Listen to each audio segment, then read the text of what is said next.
Olá, queridos irmãos, que alegria estar com vocês em mais um programa Encontro com a Esperança. Hoje leremos a palavra de Deus em 1 Coríntios 15, 2, assim diz o texto da palavra do Senhor.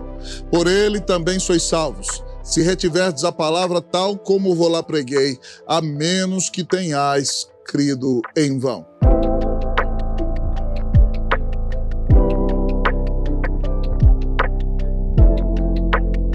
No versículo citado acima, reter no grego significa literalmente segurar, deter, não soltar de jeito nenhum, não permitir que escorra. Paulo diz que eles precisam segurar a palavra, que eles têm que reter o evangelho, que eles precisam guardá-lo. Este guardar não é de qualquer jeito, é de forma tal como ele o pregou.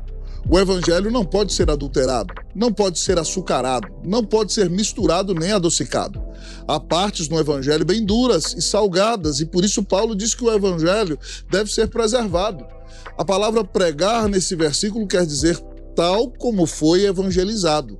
Paulo quer dizer que não se deve querer mudar o evangelho, diluí-lo ou adaptá-lo ao que achamos que possa ser certo. Não devemos apresentá-lo de maneira que agrade ao mundo, mas ele deve ser mantido exatamente da forma como foi pregado. Lembrando-se dos 4 conceitos básicos que devem ser apresentados quando evangelizamos alguém, existe um Deus santo e criador de todas as coisas. O homem criado por esse Deus pecou e se tornou merecedor de sua ira, porque se Deus não satisfizesse sua ira, ele não seria justo.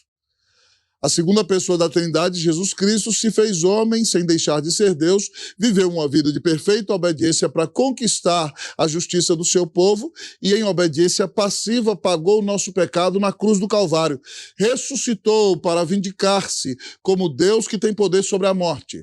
O quarto e último conceito ensina que, depois de tudo isso, é necessário que o pecador se arrependa de sua vida de pecado e que ele creia que Jesus Cristo é o único Filho de Deus, o único mediador entre Deus e os homens, o único caminho que nos leva ao céu. E se o pecador se arrepender e crer, será salvo, justificado, reconciliado, adotado, perdoado, lavado de todos os seus pecados. Esse é o evangelho. Não precisamos de outro.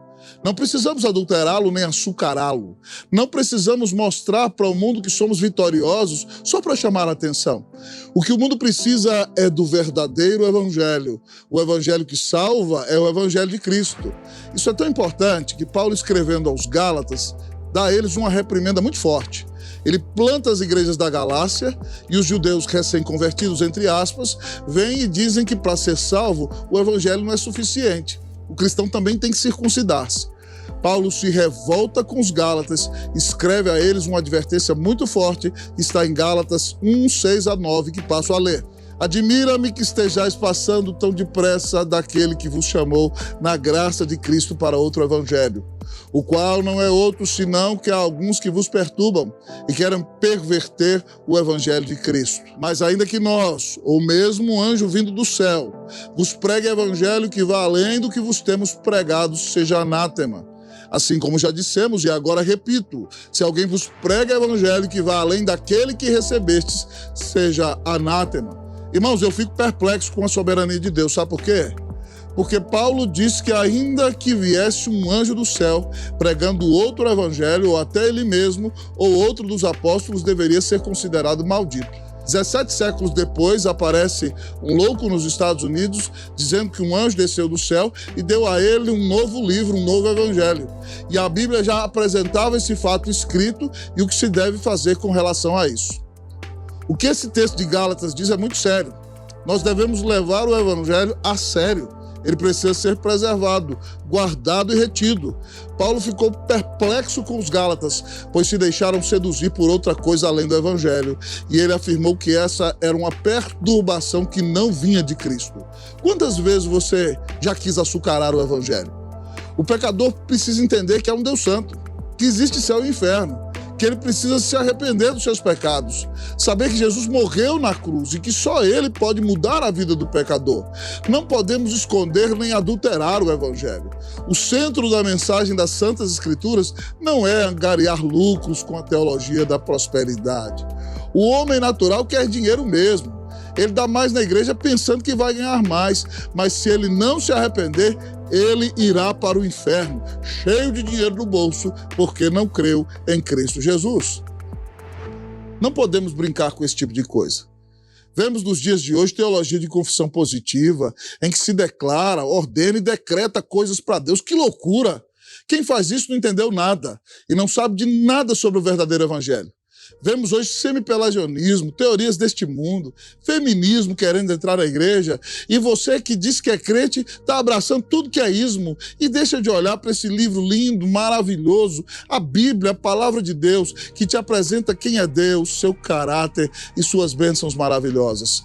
Agradeço a Deus, irmãos, por ter trabalhado no início do meu ministério em um lugar onde aflorava o liberalismo teológico e ético, porque nós tínhamos que firmar posição e dizer, a Bíblia diz assim e ela é a palavra de Deus. Nós temos que marcar posição, meu irmão. Até onde você está disposto a ir por causa do evangelho de Jesus? Qual evangelho é o seu? É o evangelho açucarado? É o evangelho de quem não quer ficar mal com ninguém? É o evangelho de quem convive com um colega de trabalho por anos e esse colega está caminhando para o inferno? E você está tão preocupado com a sua posição e com o seu salário e com sua personalidade que você deixa aquela alma perdida e miserável debaixo da ira de Deus e não tem coragem de falar para ela que Deus providenciou a solução para todos os seus problemas e essa solução se chama Jesus? Devemos preservar o evangelho, retê-lo, agarrá-lo, não devemos deixá-lo. Ele tem que encher nossa alma, vazar por nossos poros, transbordar em nossa vida. Você está mais preocupado com a sua reputação ou em manter a pureza e o caráter do evangelho de Cristo? O seu evangelho é o verdadeiro evangelho? O verdadeiro evangelho deve ser preservado. Fique firme no evangelho, porque Jesus te amou e deu a vida na cruz para pagar os teus pecados. Que você não abra mão do evangelho.